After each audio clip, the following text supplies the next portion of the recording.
Aanhin mo ang kayamanan kung matapobre ka naman. May mga tao talaga na umangat lang ng konti ang baba na ng tingin sa ibang tao. Akala mo ang kinakain niyang kanin ay ginto. Matapobre, sila yung mga taong mapagmataas, mapangmata, mapanglait at mapanghusga sa kanilang kapwa. Hindi maganda ang pagiging matapobre dahil walang halaga ang iyong yaman kung ang ugali ay kinaiinisan. Mas matimbang ang mabuting ugali kaysa sa dami ng salapi.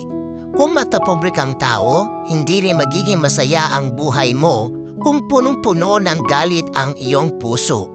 Lagi mong tatandaan na ang yaman ay hindi mo madadala sa iyong pagpanaw, kundi ang alaala sa iyo ng mga tao dahil sa kagandahan ng kalooban mo. Mas mabuting mayaman sa magandang asal kaysa sa mga material na bagay dahil kahit gaano pa karami ang iyong salapi, hindi mo mabibili ang magandang ugali.